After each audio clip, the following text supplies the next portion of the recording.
वेदांत की साधना करते हुए भक्ति साधन बन सकती, साध्य नहीं।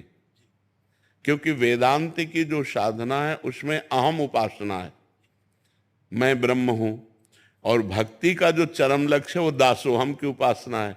ये सब कर रहे हैं अंतःकरण की पवित्रता के लिए, लेकिन लक्ष्य यही है कि मैं वही हूं जिसका नाम कीर्तन हो रहा है। उसके सिवा मैं में और उसमें कोई अंतर, और ये बिल्कुल कोई अंतर नहीं, वही तत्व है।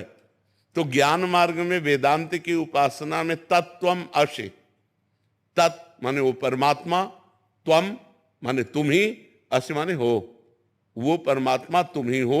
तुम अपने स्वरूप को भूलकर अपने को देह मान करके फंस गए हो, अब अपने स्वरूप में आओ। तो उस स्वरूप में आने के लिए, समय काटने के लिए हम भगवान की कथा सुनते हैं, भगवान की चर्चा करते हैं, नाम कीर्तन करते हैं, लेकिन ये होश है कि मैं वही हूं जिसकी चर्चा हो रही है, मैं वही हूं जिसका कीर्तन हो रहा है, मैं वही हूं, मैं वही, अहम ब्रह्मास्मि, मैं ब्रह्म हूं। ये वेदांत का जो निर्णय है, और भक्ति इसका सहयोगी साधन हो सकती है वेदांत में।